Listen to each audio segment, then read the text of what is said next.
Good morning मेरे प्यारे बच्चों। आज हम लोग सेट टू 2020 का करने वाले हैं। ठीक, लेकिन इससे पहले मैं आपको ये बता देता हूँ कि यदि आप लोग इस चैनल पे नए हैं तो चैनल को सब्सक्राइब कर लें, जैसा कि जो भी वीडियो नया हो आप तक बहुत ही जल्दी सबसे पहले पहुँचे। तो हम लोग चलते हैं, सभी खंड कीजिए प्रश्न 1 पे। तो यहाँ पे सबसे पहला जो सवाल है वैसे तो बहुपद का है। करा किसी द्विघात बहुपद x square plus b x plus c equal to 0, a is not equal to 0 के लिए संगत समीकरण y equal to a x square plus b x, और यहाँ पे लिखा है कि प्लस सी के ग्राफ का आकार होगा। तो बाबू आप आगे की क्लासों में सीख जाओगे क्या होगा, लेकिन यहाँ पे इतना ही जानो कि जो द्विघात बहुपद से बनते हैं ग्राफ वो बनते हैं परवलयाकार बनते हैं। तो ऑप्शन नंबर आपका तीसरा सही रहेगा। ओके, अब हम लोग चलते हैं आगे। इसके अगला विकल्प कह रहा है कि बाबू 3 cot a इक्वल टू 4, तो सेक a का मान क्या होगा। तो देखो, अगर हम लोग बात करें, ये देखो यहाँ पे हल कर देते हैं कि 3 cot a इक्वल टू दिया है 4। तो अगर हम लोग बात करें बाबू कि cot a इक्वल टू क्या होगा, तो 4/3 होगा।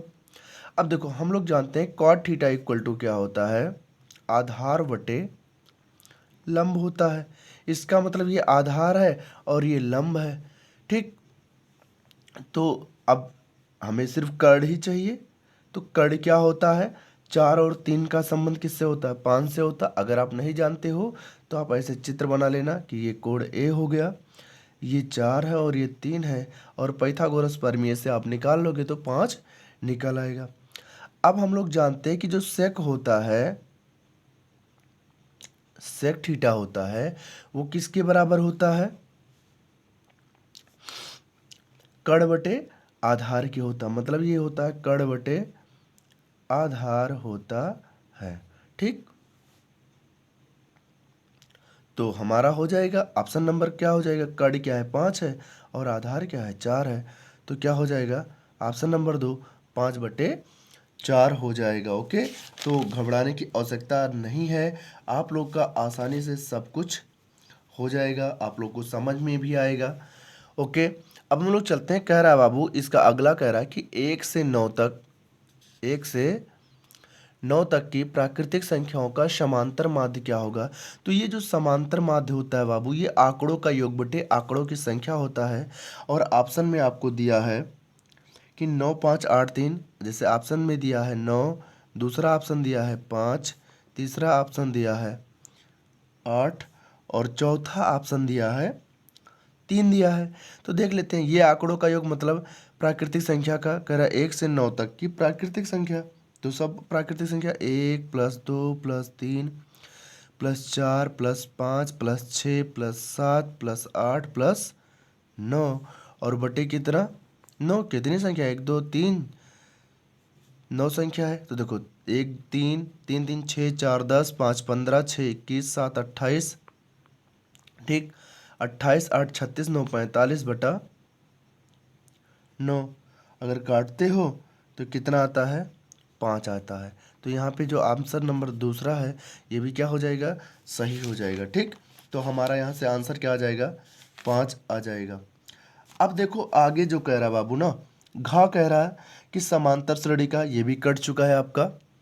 इसके बाद हम लोग बात करते हैं कि जो पासा वाला दिया ये भी कट गया है, और इसके बाद ऑप्शन नंबर 4 जो है वो वृत्त से है, वो भी कट चुका है।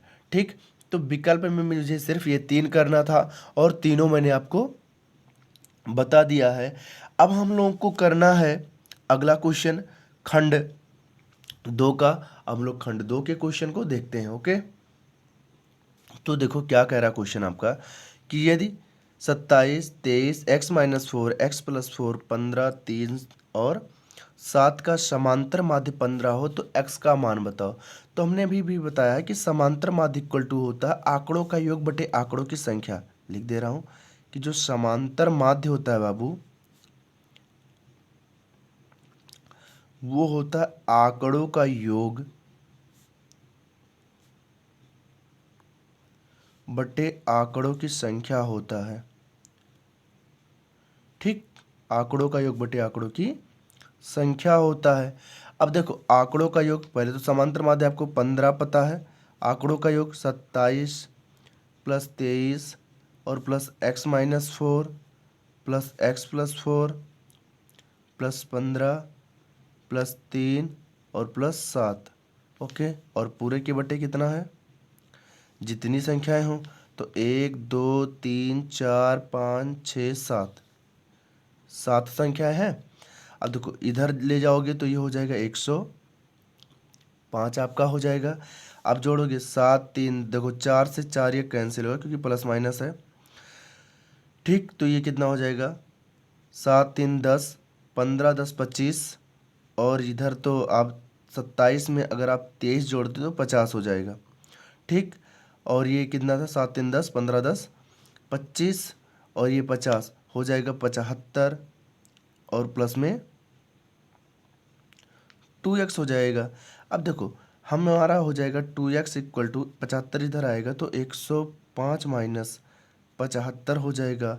तो 2x बराबर 105 से 75 घटाओगे 30 आएगा, तो 2 15 दूनी 30, तो x की वैल्यू कितना आ जाएगा, 15 आ जाएगा। ओके, तो यहाँ से आपका x की वैल्यू 15 आ गया। आप स्क्रीनशॉट इसका ले सकते हो। और बार बार कह रहा हूँ कि यदि आपको वीडियो पसंद आए तो लाइक सब्सक्राइब और शेयर जरूर करें, और आप मेहनत से देखो, नंबर तभी आपका अच्छा आएगा। आप स्किप करके आगे चले जाओगे तो फिर आप कुछ भी समझ नहीं पाओगे।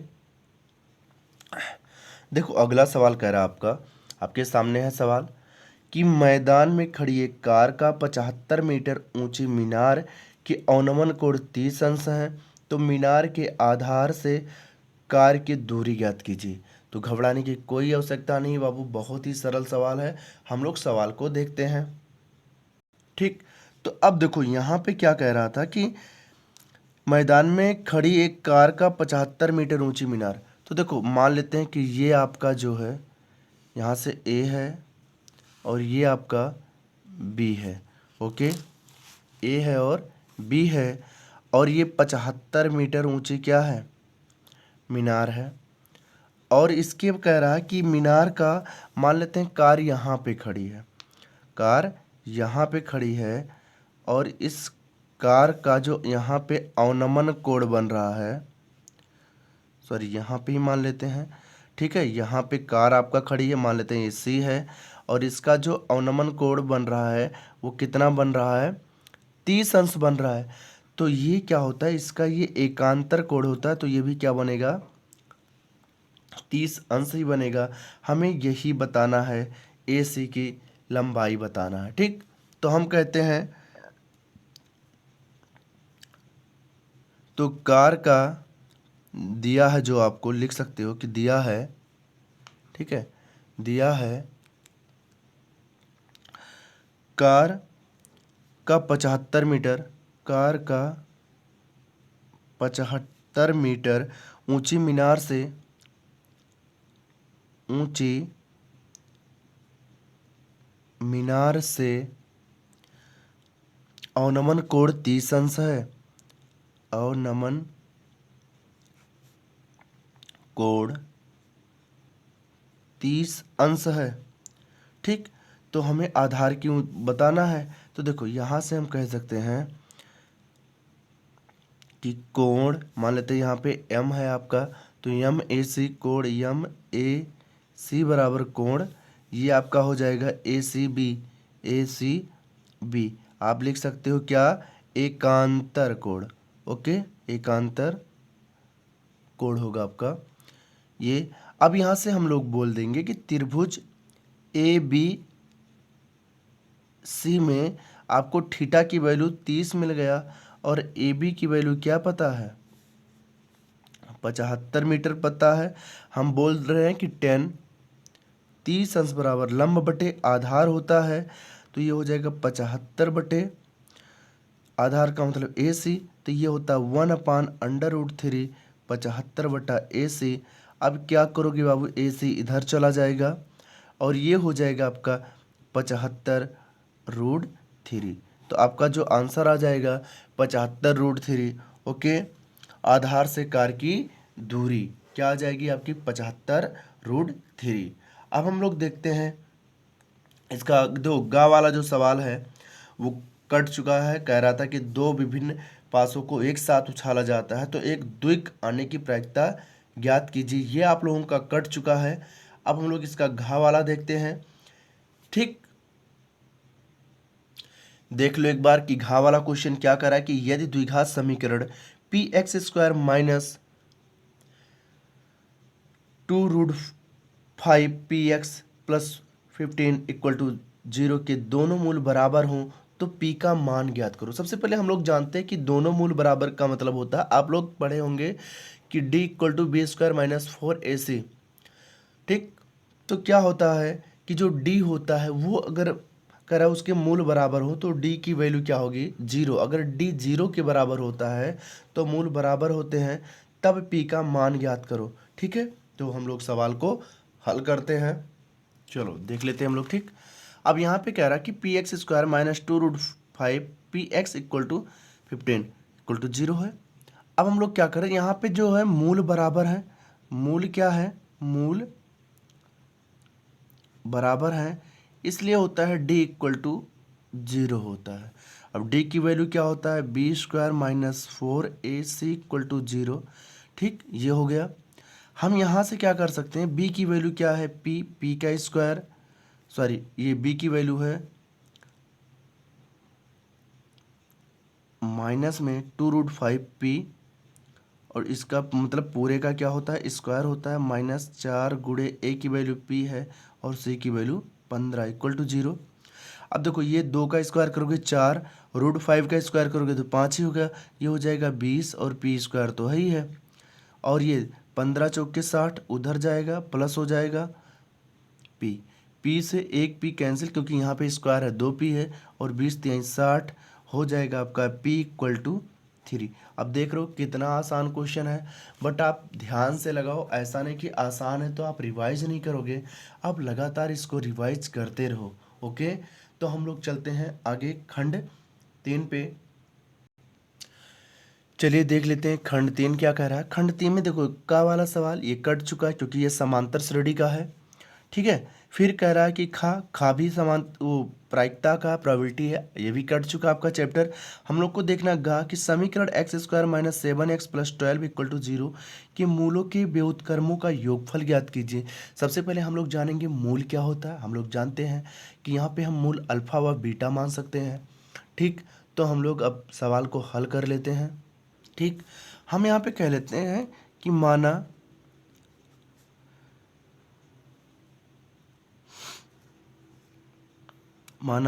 दिए गए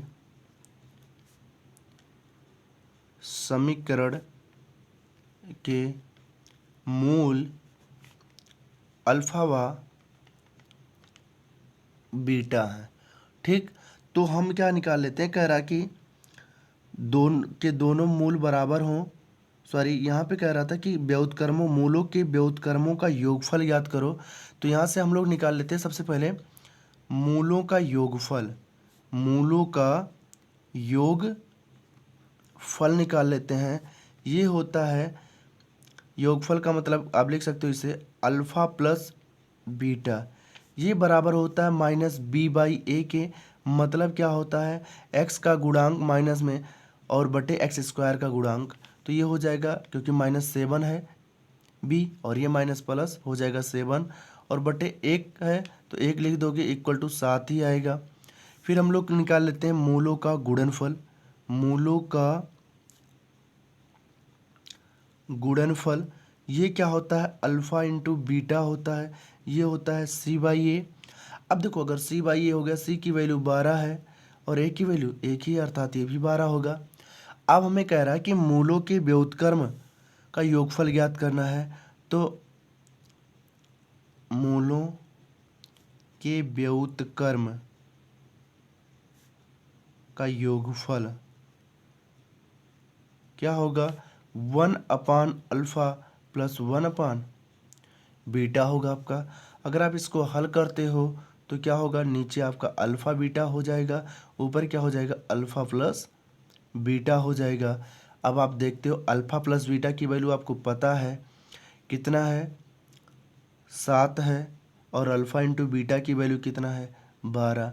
तो ये आपका क्या हो जाएगा, आंसर हो जाएगा। ओके, अब हम लोग चलते हैं अगले क्वेश्चन की ओर, घ नंबर क्वेश्चन। ठीक, देखो अगला क्वेश्चन आपके सामने है। कह रहा है कि दो संख्याओं का अंतर 26 है, एक संख्या दूसरी संख्या की 3 गुनी है, तो संख्या याद कीजिए। इसमें भी टेंशन लेने की कोई बात नहीं, बहुत ही आसान क्वेश्चन है, हम लोग आसानी से कर लेंगे। ओके, तो हम लोग देखते हैं। तो देखो यहाँ से हम लोग देख लेते हैं। ठीक, ये घ नंबर आपका चौथे का था। हम लोग मान लेते हैं कि माना पहली संख्या बराबर x है, ठीक, और दूसरी संख्या जो कह रहा है, जैसे हम लोग पहली संख्या को x मान लिए और दूसरी संख्या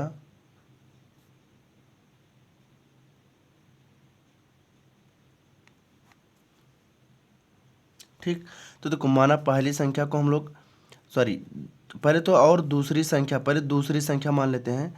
दूसरी संख्या इक्वल टू x मानोगे तो ये हो जाएगा, पहली संख्या आपका हो जाएगा 3x हो जाएगा, क्योंकि सवाल में कह रहा कि जो पहली संख्या है वो दूसरी संख्या की 3 गुनी है, तो हम लोग दूसरी संख्या को x मानेंगे और पहली संख्या को 3x मान लेंगे, क्योंकि 3 गुना का मतलब 3 का गुणा। अब कह रहा है इन दोनों का अंतर, जैसे प्रश्नानुसार कह रहा है, प्रश्नानुसार इन दोनों का जो अंतर कह रहा है वो कह रहा है कि 26 है।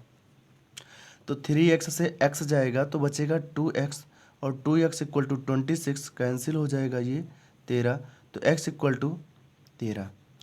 तो दूसरी संख्या आ गई, पहली संख्या कितनी, संख्या इक्वल टू 3 गुणे 13, ये आपका हो जाएगा 39 आंसर। ओके, तो जो जैसा कि कह रहा था कि एक संख्या दूसरी की 3 गुनी है, तो दूसरी की क्या है 3 गुनी, तो दूसरी अगर 13 है तो पहली क्या होगी 39 होगी, आप खुद से समझ सकते हो। ठीक है, अब हम लोग चलते हैं खंड 4 पे, उसके भी सभी प्रश्नों को हल करते हैं।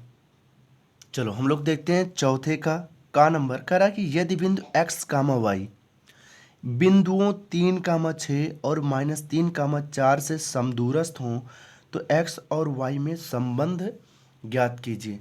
तो हम लोग पहले समदूरस्थ के बारे में समझेंगे, फिर इनका संबंध आसानी से निकाल लेंगे। ओके, तो चलते हैं हम सॉल्व की ओर। तो मान लेते हैं कि ये कोई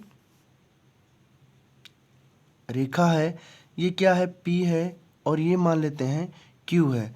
बिंदु P का निर्देशांक दिया है आपको 3, 6 और इसका निर्देशांक Q का दिया है -3, 4।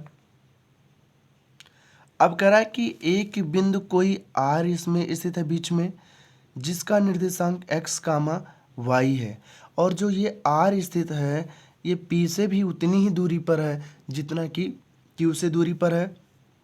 अर्थात कह सकते हो कि पी आर बराबर क्यू आर। अब हम लोग पी आर के बीच की दूरी इक्वल टू क्यू आर के बीच की दूरी निकाल लेंगे। तो यहाँ से बोलेंगे बाबू कि बीच की दूरी के सूत्र से, दूरी के सूत्र से तो क्या हो जाएगा, अंडर रूट, इसके लिए क्या करोगे x -3 का स्क्वायर प्लस y -6 का स्क्वायर, क्योंकि आप जानते हो कि x2 - x1 y2 - y1 का होता है। इसमें क्या करोगे x माइनस, और देखो एक x तो हो गया, माइनस लगाओगे, ये माइनस इसमें है, एक माइनस सूत्र वाला हो जाएगा क्या +3 का होल स्क्वायर, और ये हो जाएगा y -4 का होल स्क्वायर हो जाएगा। अब क्या करते हैं, हमें रूट को गायब करना है, तो हम बोलेंगे बाबू यहाँ से कि दोनों पक्षों का वर्ग करने पर, ठीक, आप वैसे नहीं काट दोगे करने पर, जब हम लोग यहाँ से दोनों पक्षों का वर्ग करेंगे तो ये हो जाएगा x -3 का होल स्क्वायर प्लस y -6 का whole square equal to x + 3 का होल स्क्वायर, और प्लस में वाई माइनस 4 का होल स्क्वायर। तो तोड़ देते हैं हम लोग इसको। तो ए माइनस बी का होल स्क्वायर है, यहाँ पे एक्स स्क्वायर और प्लस में 9 हो जाएगा, ठीक, और माइनस 6x हो जाएगा, प्लस वाई स्क्वायर हो जाएगा और प्लस में 36 हो जाएगा और माइनस में क्या हो जाएगा 12y हो जाएगा।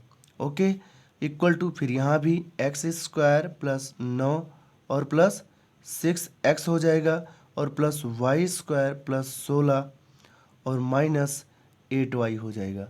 ठीक, अब हम लोग क्या करते हैं, सबको एक साइड कहीं कर लेते हैं। तो देखो पहले तो एक्स स्क्वायर से x square cancel, y square से वाई स्क्वायर कैंसिल, सॉरी यहाँ पे वाई स्क्वायर रहेगा, ये कैंसिल हो जाएगा। अब देखो क्या क्या बचा मुझे, अब यहाँ पे देखो 6x, तो आप माइनस 6x सबको एक साइड ले आओ और आप इधर 6x है इधर ले आओगे तो ये भी माइनस 6x हो जाएगा क्योंकि उधर प्लस में है। यहाँ पे 12y माइनस में है और यहाँ पे माइनस 8y है, इधर लाओगे तो प्लस 8y वही हो जाएगा। अब देखो यहाँ पे क्या है, प्लस में 9 है, 9 से 9 भी यहीं कैंसिल हो जाता। यहाँ पे प्लस में 36 है और यहाँ पे प्लस में 16 इधर लाओगे तो माइनस 16 हो जाएगा, उधर क्या बचा 0। अब हम लोग क्या करते हैं बाबू कि 6x माइनस 12x हो जाएगा और 12y से 8y जाएगा तो कितना माइनस 4y और 36 से 16 जाएगा तो ये हो जाएगा प्लस में 20 हो जाएगा इक्वल टू 0। हम लोग क्या करते हैं, सबको उधर ले जाते हैं या हम कहते हैं माइनस कॉमन लेने पर, तो हो जाएगा 12x प्लस 4y और प्लस 20, और सॉरी प्लस है तो ये माइनस हो जाएगा 20 इक्वल टू 0। माइनस को उधर भेज दोगे तो ख़त्म हो जाएगा। इसका हम लोग 4 भी कॉमन ले लेते हैं तो बचेगा क्या 3x प्लस y और प्लस में क्या बचेगा, यहाँ पे माइनस है और ये हो जाएगा 5 इक्वल टू 0 और मिल जाएगा कि 3x प्लस वाई और प्लस में 5। देखो आप ध्यान से देख लेना, यहाँ पे एक मिनट दिखाई नहीं दे रहा है, मैं सही से कर देता हूँ, आप देख लो इतना है। ठीक है, यहाँ से हम लोगों ने 4 कॉमन लिया तो 3x प्लस वाई और माइनस 5 बचा।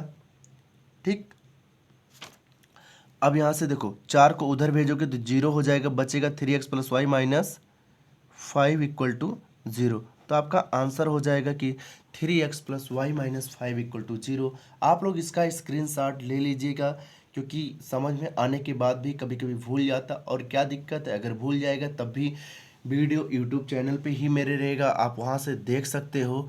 और ज़्यादा से ज़्यादा शेयर करो, अपने ग्रुप में शेयर करो। ओके, चलिए ठीक है, हम लोग इसके खा वाला पार्ट देखते हैं। कह रहा कि एक शंख के आधार की त्रिज्या 3.5 सेंटीमीटर तथा ऊंचाई 12 सेंटीमीटर है, तो शंख की तिर्यक ऊंचाई ज्ञात कीजिए। ठीक है, यल ज्ञात करना है, तो आप लोग जानते भी होंगे कैसे ज्ञात किया जाएगा, तो हम लोग देख लेते हैं उसको भी। चलिए ठीक, देखो कह रहा है कि शंख की तिर्यक ऊंचाई 3.5 सेंटीमीटर है।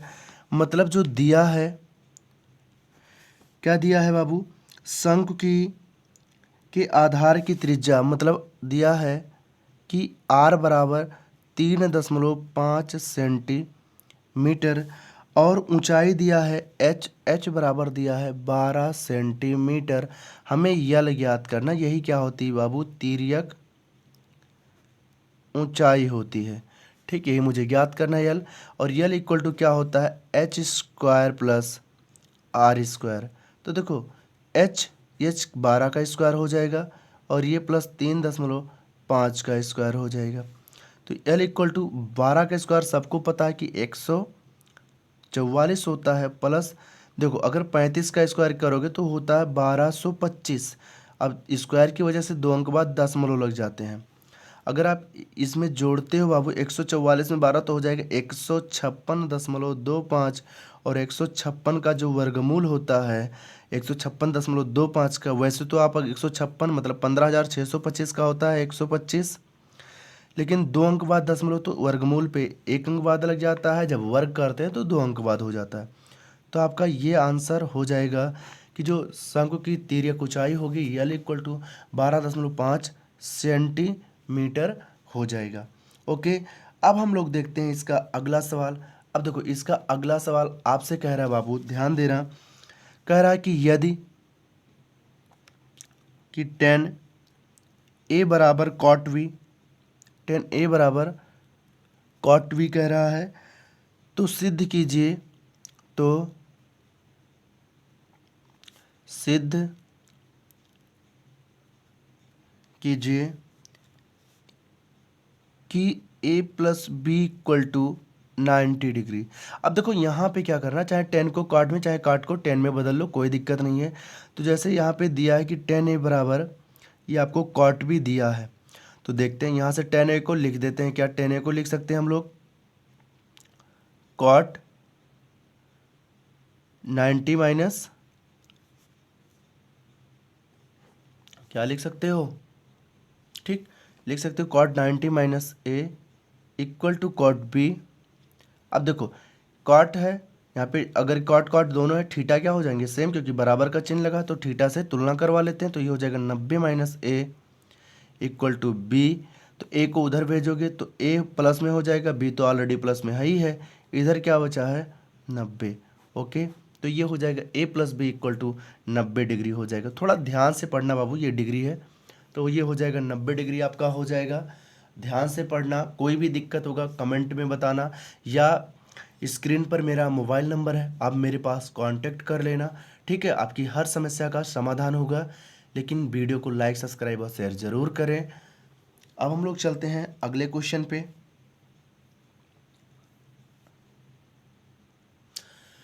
आगे देख लेते हैं बाबू, कह रहा है कि वह अनुपात ज्ञात कीजिए जिसमें बिंदुओं -3, 10 और 6, -8 को मिलाने वाली रेखा खंड को बिंदु -1, 6 में विभाजित करती है। ठीक, तो हमें ये अनुपात ज्ञात करना है। हम लोग जानते हैं कि यम वन अनुपात यम टू के रूप में से कर सकते हैं। ओके ओके, हम लोग मान लेते हैं कि ये कोई रेखा है जिसपे ए है बिंदु, और इसका निर्देशांक दिया है -3, 10 और इसका निर्देशांक दिया है 6, -8। मान लेते हैं ये बी है। एक बिंदु सी है जो इसको क्या कर रहा है, -1, 6 में क्या कर रहा है? विभाजित कर रहा है। और मान लेते हैं ये यम वन अनुपात यम टू में विभाजित कर रहा है। ओके, हमें निकालना है क्या, यम वन और यम टू की वैल्यू की किस अनुपात में विभाजित कर रहा है। तो हम लोग जानते हैं विभाजन के सूत्र से, विभाजन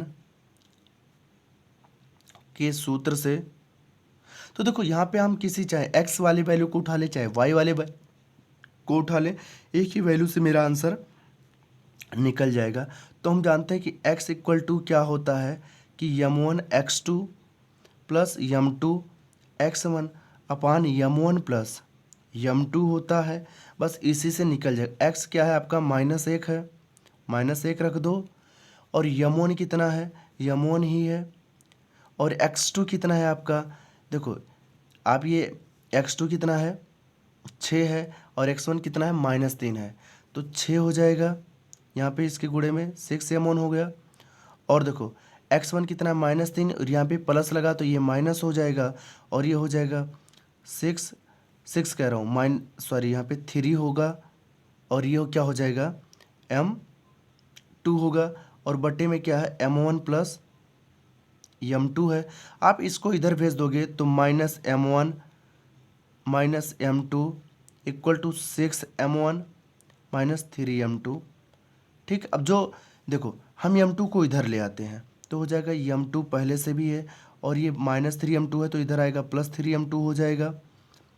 और इधर 6m1 है, हम इसको इधर ले आते हैं तो ये हो जाएगा प्लस में m1। अब देखो यहाँ पे 3m2 से 2m2 जाएगा तो हो जाएगा सिर्फ क्या बचेगा? 3m2 है और m2, यहाँ पे बचेगा 2m2 इक्वल टू 7m1।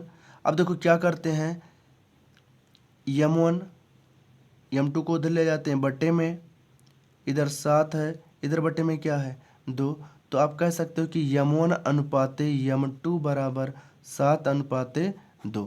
तो ये भी क्या हो जाएगा? आपका आंसर हो जाएगा। ठीक, लेकिन यहाँ पे 1 मिनट, ओके सॉरी, यहाँ पे जब पक्षांतर करोगे तो ये 2:7 आएगा। सॉरी, यहाँ पे क्योंकि हम लोग क्या किए कि जब यम1 यहीं पे छोड़ दिए, यम2 को लाए बट्टे में हो गया। अब 2 तो ऊपर है, यम1 के सामने, मतलब कहने का मतलब होता है जो यम1 के सामने वाली वैल्यू होती है वो यम1 की, और जो यम2 के सामने वाली वैल्यू होती है वो यम2 की वैल्यू होती है। तो यहाँ पे जो अनुपात आएगा, जो अभीष्ट अनुपात आपका आएगा वो 2:7 के अनुपात में आएगा। ओके, तो आप यहाँ पे लिख सकते हो कि यम1 अनुपाते यम2 जो होगा वो 2:7 आएगा।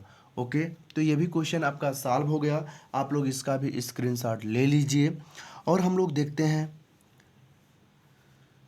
पर इससे पहले ये है कि आप लोग वीडियो को लाइक, सब्सक्राइब और शेयर जरूर करें। कहीं भी दिक्कत हो तो आप मेरे पास कॉल, आपके पास कांटेक्ट नंबर मेरा है, स्क्रीन पर मैं कांटेक्ट नंबर आपका अपना लगा देता हूँ, आप वहाँ से कॉल मेरे पास कर सकते हो।